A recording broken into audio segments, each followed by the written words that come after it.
Section 5. Americans from Latin America. Chapter 9. The Puerto Ricans. Puerto Ricans are both old and new Americans. Puerto Rico has been part of the United States since the end of the 19th century, and Puerto Ricans are born American citizens, and yet many migrate to an American society that remains foreign to them. Most are classified as white, but they are as residentially segregated as blacks, and have incomes and occupations that are very similar to those of blacks. Puerto Ricans are repeating age-old patterns of other groups that migrated to New York and other eastern cities, and yet they are the originators of new migration patterns. They are the first airborne migration. They are a multicolored migration, and the first to arrive after the whole institutional array of the welfare state was already in place. Puerto Rico first became part of the United States in 1898 as a result of the Spanish-American War. Puerto Ricans have legally become American citizens at birth since 1917, but the culture in which they grow up still reflects nearly 4 centuries of Spanish rule that went back to its discovery by Columbus.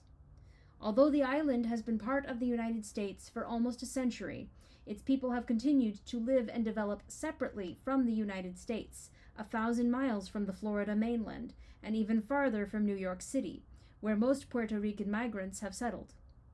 Despite having been American for generations, Puerto Ricans are less assimilated than other groups, such as the Japanese, that came from farther away, and in some cases were racially more different from other Americans. The rate of progress of Puerto Ricans depends on the point from which progress is measured, whether from Columbus's discovery of the island, annexation by the United States, or the mass migration to the American mainland made possible by the age of aviation. Much depends also on which Puerto Ricans are being considered, those who remain on the island, or, as here, those who live on the mainland as part of the great mosaic of ethnic America. Puerto Rico. Puerto Rico is a tropical island several hundred miles south of the Bahamas and is the easternmost of a chain of large Caribbean islands called the Greater Antilles.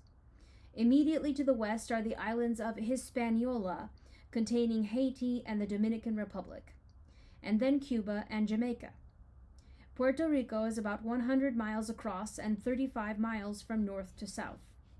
Puerto Rico is closer to South America than to the U.S. mainland. It is 550 miles north of Caracas, Venezuela, and 1,050 miles south of Miami. The island of Puerto Rico has rich tropical vegetation, low mountain ranges, few navigable rivers, a warm climate, and periodically devastating hurricanes. The very word hurricane originated in Puerto Rico. Puerto Rico was inhabited by about 40,000 peaceful Indians when Columbus discovered it during his second voyage to America. Although Columbus proclaimed Spanish possession of the island in 1493, it was 1508 before Spaniards returned under Ponce de Leon to establish a colony. The native Indians were enslaved and set to work on farms and mining gold. Many died of exhaustion, maltreatment, and diseases contracted from the Spaniards, for which the Indians had not developed biological immunity. An Indian rebellion in 1511 was put down and 6,000 Indians killed. Many other Indians fled to the mountains or escaped to neighboring islands. African slaves were then imported to replace them, bringing with them a smallpox epidemic that killed over a third of the remaining Indian population, reducing the natives to only 4,000 people, or 1/10 their original number. The racial mixture of the Puerto Rican population included Spanish, African, and Indian strains. Few Spanish women came to Puerto Rico, so racial intermixtures and intermarriages became common centuries ago. However, Puerto Rico was one of the few islands of the Caribbean where the white population greatly outnumbered the black and Indian populations. Slaves were never more than 10% of the population of the island. In 1800, there were 150,000 people in Puerto Rico, half of whom were Spanish, 30% of mixed blood, and the remainder Negro, half slaves and half free. Upper-class Puerto Ricans continued through the generations to take pride in being and remaining white. However, race consciousness in Puerto Rico never reached the dimensions in the United States, and color remained simply one of several indices of social class. Puerto Rico was first coveted by the Spaniards as a source of gold, but after the gold was quickly exhausted, it became a major producer of sugar and a fortified outpost guarding other Spanish possessions in the region. As a Spanish colony, it was ruled with absolute power by a government appointed from Spain and was allowed to trade only with Spain. Puerto Rican aspirations for more freedom and autonomy began to be felt in 1810, when the first Puerto Rican representative in Spain argued against the Spanish policy of preventing the island from trading with other nations. In 1815, King Ferdinand VII issued a decree opening up trade between Puerto Rico and other nations. An abortive armed uprising in 1868 and an equally abortive peaceful protest in 1887 were further milestones on the Puerto Rican quest for autonomy. In 1897, Puerto Rico was finally granted local autonomy by Spain. This lasted just 1 year until the island became an American colony after the Spanish-American War. The first American administration in Puerto Rico was a military government. In its 2 years on the island, the military government built schools, highways, railroads, hospitals, and sanitary facilities. In 1900, the American Congress established civilian control over the island. The governor, cabinet, and one-half of the Puerto Rican legislature were to be appointed by the President of the United States. Puerto Ricans would vote for the other house of the legislature and for a resident commissioner who would represent their interests in Washington, with the right to address Congress, but not to vote. Puerto Ricans were also exempted from U.S. taxes. The first Puerto Rican resident commissioner in Washington, Luis Muñoz Rivera, pressed for more autonomy. In 1917, Congress passed a new act making Puerto Ricans citizens of the United States and giving them the right to elect both houses of their own legislature, the most autonomy Puerto Rico had ever had in its history as part of the Western world. The first quarter of the 20th century saw Puerto Rican sugar production soar, along with its birth rate. In the last decade of Spanish rule, 57,000 tons of sugar were produced. This nearly quadrupled after 10 years of American rule, and was to more than quadruple again over the next generation. Puerto Rican population growth also rose dramatically. There were 1 million people in Puerto Rico in 1900 and 2 million by 1925, turning a once sparsely populated island into one of the most densely crowded areas in the world. The political struggle for greater autonomy continued, led by Luis Muñoz Marin, son of the first Puerto Rican resident commissioner. In 1947, Puerto Ricans were granted the right to elect their own governor, and in 1948, Luis Muñoz Marin became the first elected governor of the island. In 1952, Puerto Ricans achieved the right to make their own constitution. Along with these political efforts toward local autonomy have appeared efforts toward statehood and outright independent nationhood. Not all who pursued these goals, especially nationhood, did so peacefully. In 1952, Puerto Rican nationalists tried to assassinate President Harry S. Truman, and other Puerto Rican nationalists fired shots from the gallery of the U.S. House of Representatives, wounding several congressmen. However, independent nationhood won less than 1% of the votes when a plebiscite was held in Puerto Rico in 1967. Most Puerto Ricans, 60%, voted for continuation of the Commonwealth status, including tax exemption, and 39% for statehood. Economic development in Puerto Rico began even before political autonomy, and was accelerated under programs established by the new governor. Family incomes in Puerto Rico increased sixfold between 1940 and 1966. The number of automobiles on the island increased by more than 10 times within the same span. The average lifespan in Puerto Rico was 32 years when the United States took control in 1898. It more than doubled to more than 70 years by 1972. The economic development of Puerto Rico still left the island's standard of living far below that on the mainland of the United States. Unemployment also continued higher than American unemployment, partly as a result of minimum wage setting boards controlled by mainland economic interests, unions, and businessmen that had the power to price Puerto Rican labor at rates that would reduce competition with themselves. Migration to the U.S. mainland began very slowly. In 1910, there were less than 2,000 Puerto Ricans living in the continental United States. As late as the 1930s, the cost of a boat trip to the U.S. mainland was more than the average Puerto Rican earned in a year. Still, by 1930, there were 53,000 Puerto Ricans living on the mainland, a more than seven-fold increase from the previous decade. Most of these Puerto Ricans lived in New York City, a pattern that was to continue for decades. The great migrations of Puerto Ricans began after World War II, when the cost of air travel came down within reach of working people. 13,000 came over in 1945 alone, and this more than tripled in 1946. Part of this, no doubt, represented a pent-up backlog of potential migrants deterred from boat trips by submarine warfare. Over the next several years, migration fluctuated between 25,000 and 35,000. In 1951, migration to the mainland rose over 50,000, and in 1953, it reached its peak of 69,000. However, even these official figures greatly understate the massive movements of people, for these are net migrations, the number heading for the continent minus the number going back to the island. In 1955, for example, 343,720 Puerto Ricans arrived on the mainland, and 297,706 departed, both figures being much larger than the 45,464 net migration.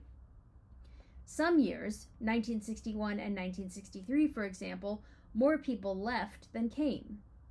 While there was no net migration from the island, more than 1.5 million people moved between Puerto Rico and the U.S. mainland in each of these years. By 1967, the total movement in both directions was more than 3.5 million, but only about 26,000 net. By 1970, the Puerto Rican population of the United States was 1.5 million people, about half as many as lived in Puerto Rico itself. There were more Puerto Ricans in New York than in San Juan.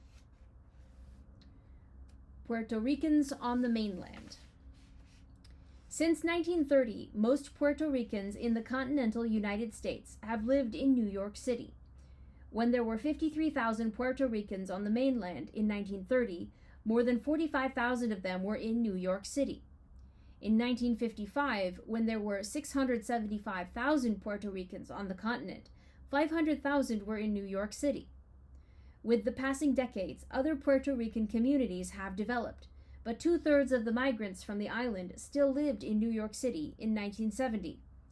There were 1 million Puerto Ricans in New York in 1970, with Chicago's second, with only 120,000, and Philadelphia and Newark the only other cities with 40,000 or more.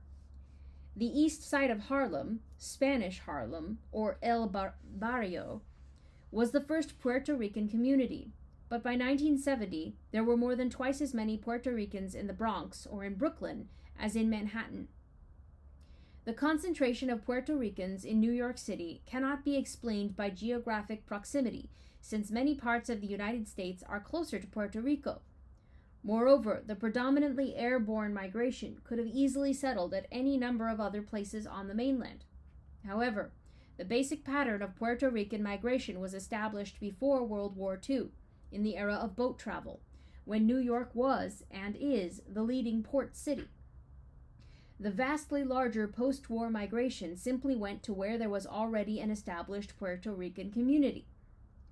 Males were overrepresented in the early migration, as with other migrations in their tentative stages. Later, the sexes became balanced, the usual sign that an enduring community has emerged. The timing of the migration, its ebbs and flows, has largely depended on the ups and downs of the American economy, compared with the progress or lack of progress in Puerto Rico. The Great Depression reduced the migration, and the post-war boom accelerated it. As industrialization in Puerto Rico created more jobs and rising living standards during the 1960s, There were years when the return flow to the island exceeded the migration to the mainland. The growth of the Puerto Rican population in the continental United States is no longer simply a matter of migration flows from the island. Second and even third generations of Puerto Ricans have been born on the mainland. As of 1950, 1/4 of the Puerto Ricans in the continental United States had been born here. By 1960, this part of the Puerto Rican population had risen to a third. And by 1969, it was more than 40% of all Puerto Ricans on the mainland. However, because much of the second generation consists of children, more than 90% of adult working Puerto Ricans in New York in 1960 were born in Puerto Rico. The people. When substantial migration began from Puerto Rico in the 1930s, it began from an island whose economy, society, and culture were much more like those of Latin America than the United States. Most of the people worked in agriculture under primitive conditions. They were usually barefoot. Malnutrition was widespread.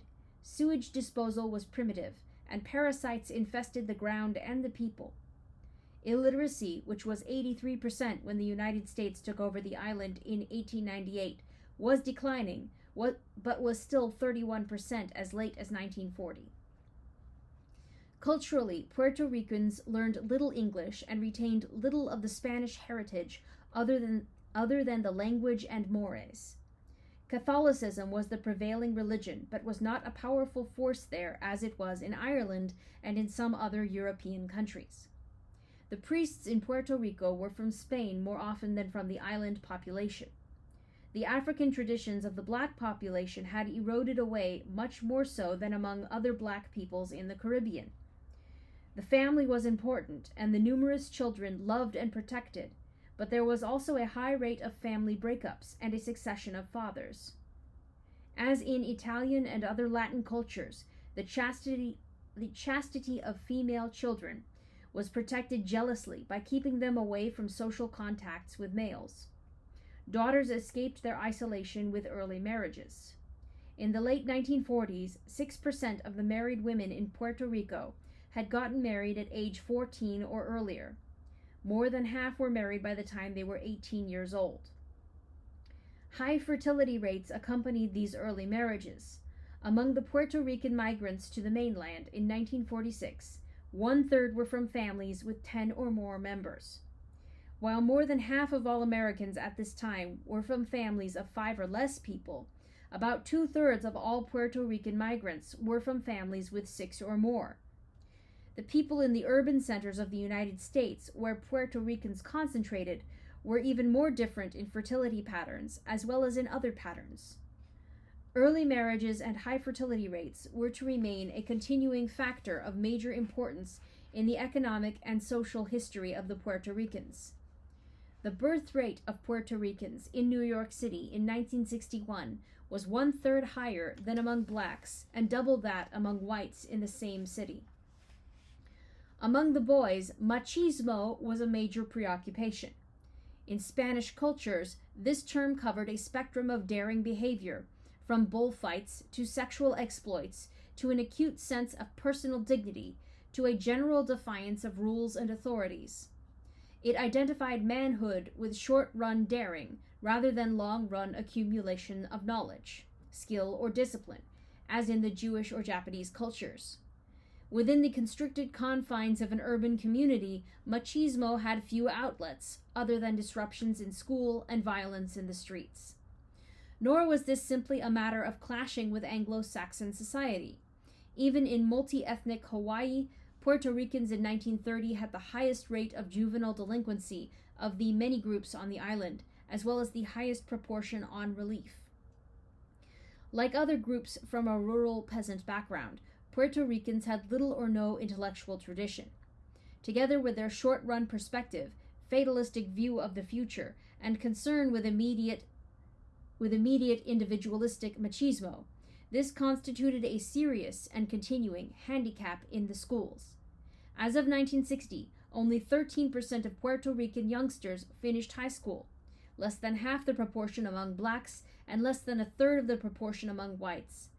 Moreover, Puerto Rican high school graduates were far more likely to receive their diplomas from vocational high schools rather than from academic high schools. At the college level, the picture was even more grim. Less than 1% of Puerto Rican young people graduated from college in 1960, less than 1/4 the proportion among blacks and about 1/10 the proportion among whites.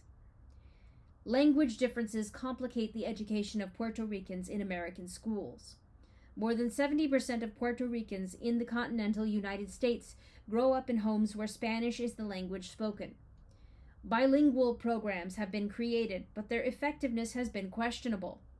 They have provided thousands of jobs for Spanish language teachers, but Spanish language children in such programs have done no better academically than those in regular classes taught entirely in English, and many youngsters have been kept in the special programs long after learning English.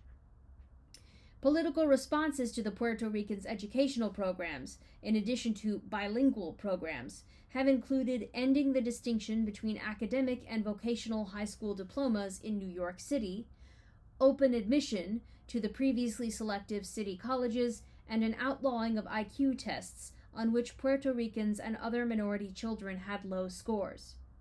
There has also been some attempt to integrate Puerto Rican and other minorities in New York City with what are called Anglo children, although these latter include Celtic, Semitic, Slavic, and other non-Anglo-Saxon groups. But the combined Puerto Rican and black school children are a majority of all the children in the city's public schools, and more than 70% of those in Manhattan and the Bronx, so little integration with non-Hispanic whites was possible. The language problems of Puerto Ricans are not unique.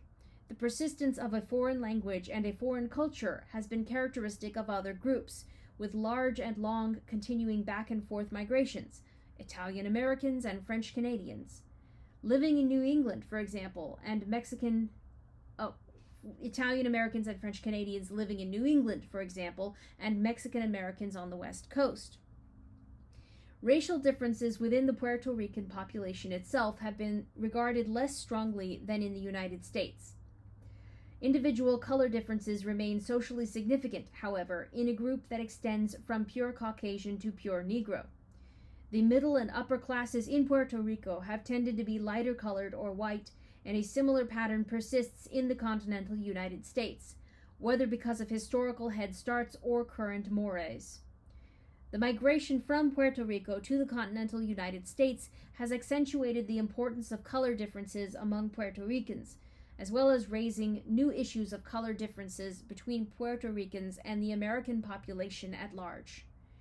The social and economic opportunities open to white Puerto Ricans provide an incentive for some of them to assimilate with the larger American society, while a desire to avoid being mistaken for American Negroes has provided incentives for darker Puerto Ricans to cling to the Spanish language and culture.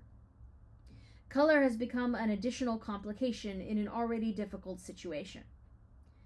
Estimates of the proportion of the Puerto Rican population that is white have ranged from 3/4 to 90%, and the 1950 census listed 80% of Puerto Ricans as white. However, Latin racial designations have not been so stringent as those of Anglo-Saxons, so the proportion that is white by American standards is probably lower than these figures suggest. Between 80 and 90% of marriages among Puerto Ricans in New York City have been among people who classify themselves as whites. However, among Puerto Ricans whose color was classified by the American priests who married them, more than 1/5 were racial intermarriages by American standards. Marriage outside the Puerto Rican group remains unusual, however. About 85% of all Puerto Rican married men have Puerto Rican wives. Of those who married outside the group, most married non-Hispanic women. Among second-generation Puerto Ricans, however, between 1/4 and 1/3 of their marriages are to non-Puerto Ricans. Like other groups at a similar stage, Puerto Ricans have had high rates of crime, violence, and dependence on relief. Puerto Rican neighborhoods in New York City have unusually high rates of homicide, robbery, burglary, unemployment, and people on relief. Although Puerto Ricans are only about 15% of the population of New York City, and about 18% of the families below the poverty level, They are an estimated 40% of families on aid to families with dependent children. Puerto Ricans arrived after the welfare institutions were widespread, and welfare rights organizations helped to spread and legitimate receipt of public charity. Moreover, welfare benefits rose more than twice as fast as manufacturing wages in New York City during the mid-1960s. About 1/3 of all Puerto Rican families were headed by women, a slightly higher proportion than among Negroes. Economic conditions. The Puerto Rican migrants who arrived in New York City after World War II typically carried cardboard suitcases that held everything they owned. The middle class did not migrate from Puerto Rico. The migrants were generally youthful, unskilled, and with little education or experience. Just over half of those who migrated between 1957 and 1961 had never worked at all. About 2/3 were between 15 and 34 years of age, and another 1/5 were children under 15. Puerto Rican adults in New York City had an average of 8 years of school. With the passage of time, the migrants were drawn increasingly from rural and small-town areas in Puerto Rico, those more used to an urban existence having migrated earlier. In short, Puerto Rican migrants were not only ill-adapted to the American economy, but also tended to become more so over time. Offsetting this is the tendency of a larger proportion of mainland Puerto Ricans to be born and grow up in the continental United States. As might be expected from these divergent trends, first and second generation Puerto Ricans on the mainland not only differ in occupations, but in addition, the differences are widening. In 1950, less than 10% of those born in Puerto Rico held clerical, sales, or similar white-collar jobs, while more than 20% of second-generation Puerto Rican males and nearly 40% of the females held such positions. Only 2% of the migrants from Puerto Rico worked in professional-level occupations, but more than 5% of the second generation had reached that level. Among the women, just over 80% of the first generation were operatives or blue-collar workers, while only 40% of the second generation of Puerto Rican women worked in such jobs. Moreover, the decline in such work over the next decade was relatively small among first-generation women, but the proportion fell more sharply among second-generation women, only about 1/4 of whom were still doing such work in 1960. In general, Puerto Ricans continue to take predominantly unskilled and semi-skilled jobs.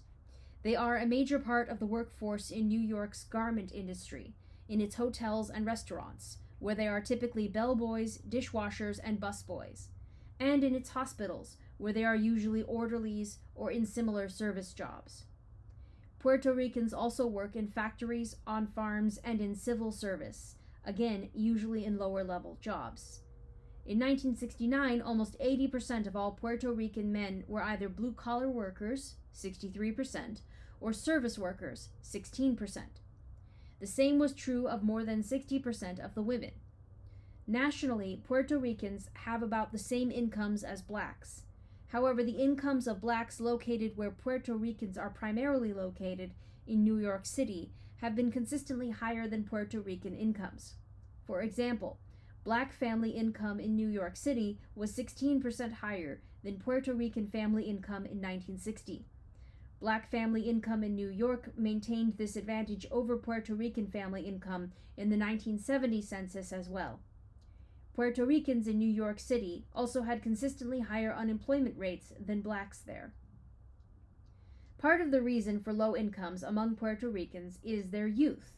They are younger than either blacks or whites. The average age of Puerto Ricans in 1969 was 18 years, 4 years younger than blacks, and a decade younger than the American population as a whole. Age greatly affects income, and especially occupations that require experience and education, as well as affecting unemployment rates, crime rates, and fertility rates. For example, in 1969, a family headed by a Puerto Rican male in the 25 to 34-year-old bracket earned 96% of the income of families of other Americans of the same description. Puerto Rican families, headed by someone over 25 years old, earned 16% higher incomes than black families of the same description in 1971, despite the fact that black families in general earned 5% more than Puerto Rican families the same year. There was simply a higher proportion of blacks over 25 years old. 1/5 of all Puerto Rican families have no one earning an income. Only 34% of Puerto Rican families have more than one income earner, compared to 51% of black families and 61% of Japanese American families. While Puerto Rican men are in the labor force only slightly less than white or black men, Puerto Rican women are in the labor force much less than white or black women. The labor force participation rate of Puerto Rican women is just over 1/2 of that for black women. In the prime earning years, from ages 25 to 44, Puerto Rican women are working less than half as often as white women and just over 1/3 as often as black women. This might be directly cultural, the husband's machismo or family values, or due to the large numbers of small children in Puerto Rican families, which keep their mothers out of the job market. Nationally, however, Puerto Rican women have no more children than black women in those age brackets, and an even higher percentage of Puerto Rican than black families are female-headed, and Puerto Ricans are even more overrepresented on welfare. How much of the Puerto Ricans' low income is due to discrimination because of color or Hispanic origin is difficult to determine. Other Hispanic and racially intermixed groups, such as Mexican Americans, have consistently earned higher incomes than Puerto Ricans. Black West Indian families earned 50% higher incomes than Puerto Ricans in 1969, partly because 60% of the West Indian families had more than one income earner. Where Puerto Ricans work as regularly as other groups, the income gap narrows, although educational, language, and other differences prevents its being wholly eliminated. While Puerto Rican families in 1971 had only 58% of the income of white families, those Puerto Rican families in which the family head worked full-time, year-round, had 73% of the income of white families that did the same, and 50% higher incomes than Puerto Rican families in general. When education and number of income earners are both taken into account, a more mixed picture emerges. Family earnings of Puerto Rican male-headed families.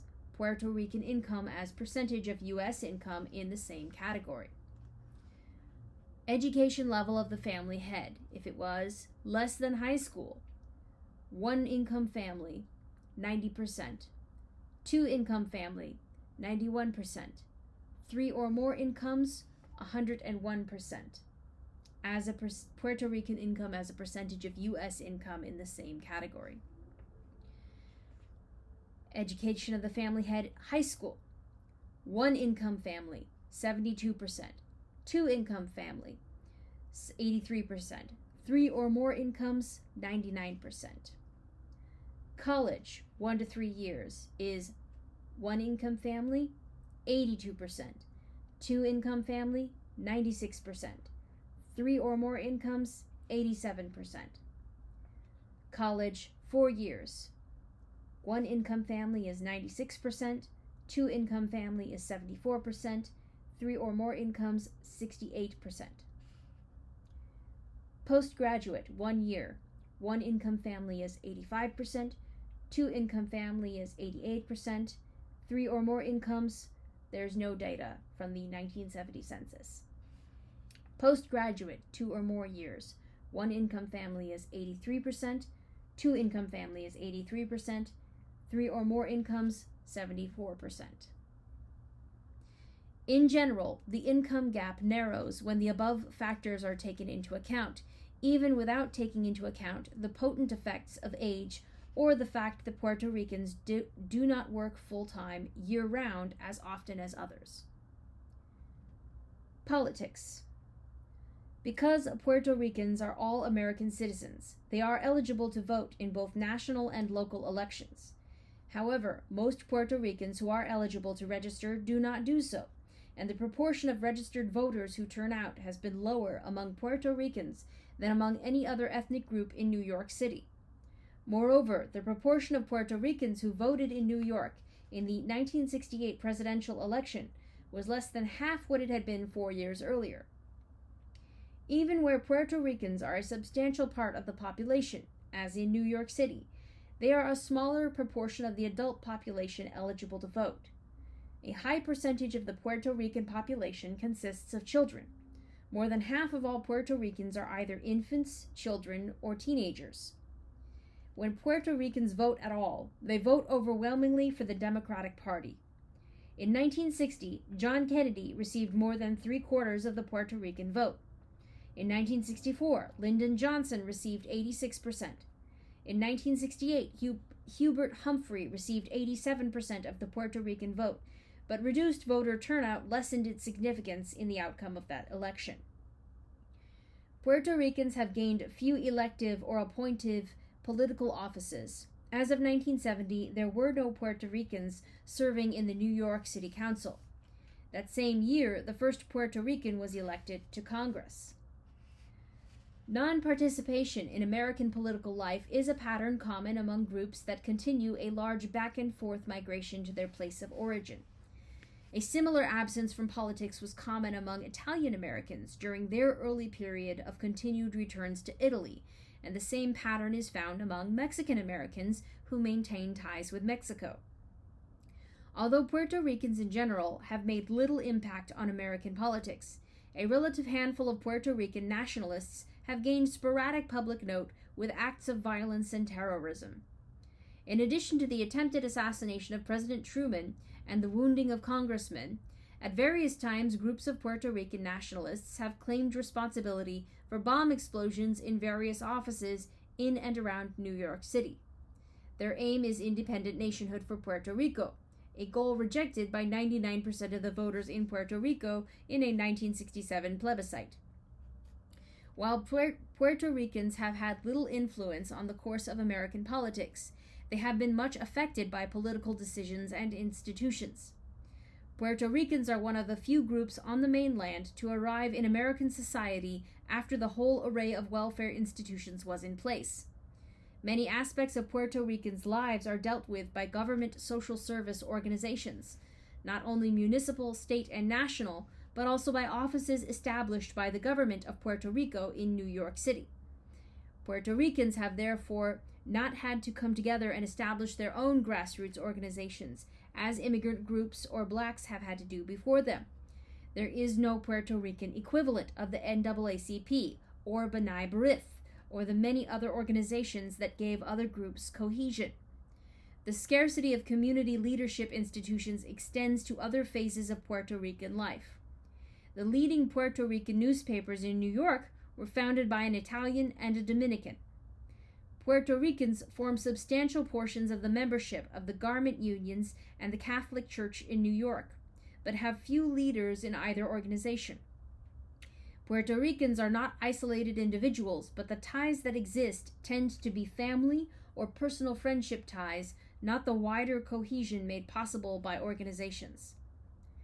Most Puerto Ricans on the mainland have arrived, by migration or birth, after the rise of civil rights and protest movements. In some ways, these political institutions have eased the transition by providing economic and moral support and vehicles through which frustrations could be vented. In other ways, they have made adaptations seem less important, focusing instead on changing or eliminating existing standards in education, employment, or elsewhere. Courts have also facilitated such trends by eliminating language requirements for voting, mandating Spanish language classes in schools, and generally supporting representation in jobs and schools based on demographic rather than skill level criteria. The net economic effect of these political developments is unclear. Certainly, there is little to support the view that Puerto Ricans are advancing faster than other impoverished groups, including native blacks or West Indian blacks, that arrived before these political trends had reached their present magnitude. The increased politicization of ethnicity has also pitted Puerto Ricans against the many other ethnic groups in New York City and elsewhere. Often these other groups have older, more established and experienced organizations that are better able to promote their goals politically, even over the opposition of Puerto Rican groups. Urban renewal programs have uprooted Puerto Ricans disproportionately. Minimum wage laws, promoted by labor unions, have sharply reduced employment of the young and the unskilled, which include many thousands of Puerto Ricans. Occupational licensing laws and many other government-created barriers make it difficult for new people to enter many fields. In short, the impact of politics and the welfare state on Puerto Ricans cannot be estimated solely on the basis of the programs from which they benefit, or the programs explicitly directed towards minorities.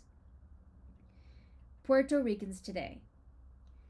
Progress is difficult to measure in a population with a large turnover of people returning to their place of origin and being replaced by large numbers of newcomers. Still, the occupational advancement of second-generation Puerto Ricans in the continental United States demonstrates significant upward movement between 1960 and 1970 for those who chose to remain in the American economy. In the schools as well, there is a high correlation between the number of years a Puerto Rican youngster has spent in mainland schools and his ability to score well on reading tests or IQ tests. The rising intermarriage rate with non-Puerto Ricans, now about 30% of all second-generation Puerto Rican marriages, suggests that social interaction with the American population is also increasing among those who choose to stay and become acculturated. The return migration, however, continues. From 1972 to 1977, there was a net flow of Puerto Ricans from the mainland back to Puerto Rico. A number of Puerto Ricans have made distinguished contributions in various areas of American life. The Academy Award-winning actor Jose Ferrer was born in Puerto Rico. Other Puerto Ricans in the entertainment field have included Jose Feliciano, Tony Orlando, Freddie Prinz, and Rita Moreno. Among Puerto Rican star performers in sports have been Roberto Clemente, Orlando Cepeda, and Luis Arroyo. In baseball, boxing champions Sixto Escobar, 1936, Jose Torres, 1965, and Carlos Ortiz, 1968, and golfer Chichi Rodriguez. Best-selling writer Piri Thomas became famous for his novel Down These Mean Streets, depicting life as he experienced it in a Puerto Rican neighborhood in New York. Among Puerto Rican businessmen, Manuel A. Casiano Jr. and Nick Lugo both began at the bottom, a delivery boy and a dishwasher, respectively, and ended up as millionaires. In politics, there have been two Puerto Rican congressmen, first Herman Badillo and then Robert Garcia, and the Puerto Rican mayor of Miami, Maurice Ferrer. Upwardly mobile Puerto Ricans, like upwardly mobile blacks and Mexican Americans, tend to have drastically reduced family size. While Puerto Rican women as a group have more children than American women in general, this very high fertility is concentrated in those who never reached high school. More than half of all college-educated Puerto Rican women in their mid-30s to mid-40s have had a total of 2 or less children. 1/4 have had no children at all. Looked at in terms of money instead of education, among Puerto Rican women of that same age in families with incomes of $15,000 and above in 1969, half had 2 children or less. Sterility operations have become relatively common among Puerto Ricans, both on the island and on the mainland. However beneficial the restriction of children may be to those individuals struggling to rise out of poverty, for Puerto Ricans as a group, it means that their most successful people leave less of their knowledge, affluence, and contacts to the next generation, which comes disproportionately from people whose parents have no such benefits to leave. More than half of all Puerto Rican women in their mid-30s to mid-40s never reached high school. Overall, about half of all Puerto Rican children are born to women who never reached high school, and less than 2% to those who finished college. The Puerto Rican population in the United States remains one of the youngest of all ethnic groups. As of 1971, their average age was 19. This continues to have a significant economic impact. Even among Puerto Ricans who are working adults, they are younger, less experienced than other working adults. The average Puerto Rican income earner in 1969 was 34 years old, 7 years younger than blacks who were earning income. While younger Puerto Ricans necessarily lack experience, older Puerto Ricans generally lack education. Less than 1 out of 5 Puerto Ricans over the age of 30 have completed high school, in a society where most other people in their 30s and 40s have at least that much education. About half of all Puerto Ricans in their mid-50s to mid-60s have not even completed 5 years of school, a rarity among other Americans, 94% of whom have done so. Even these quantitative measures of education do not tell the full story.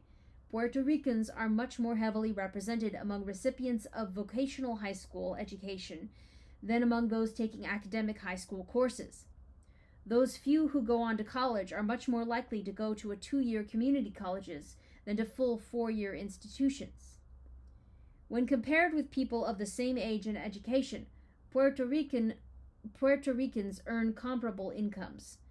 Increasingly, however, they are compared instead to a national average or to their representation in the population. In these terms, the statistical differences, often called disparities or inequities, are large. Puerto Ricans continue to earn lower incomes and to have higher unemployment rates than the rest of the American population, or other Hispanics or blacks. In 1978, Puerto Rican family income was $8,282, an increase of almost 40% over its level in 1970, but only about 3/4 of the income of black families and less than half the income of families of Americans in general. Unemployment among Puerto Ricans was 12%, which was higher than among blacks, Mexican Americans, Cubans, other Hispanics, or the U.S. population in general. In Puerto Rico itself, over half the population of the island is on welfare. The rate of progress depends, as always, on the point from which progress is measured.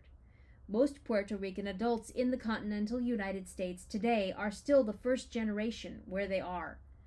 Few groups in American history could claim more progress in as short a span as history is measured.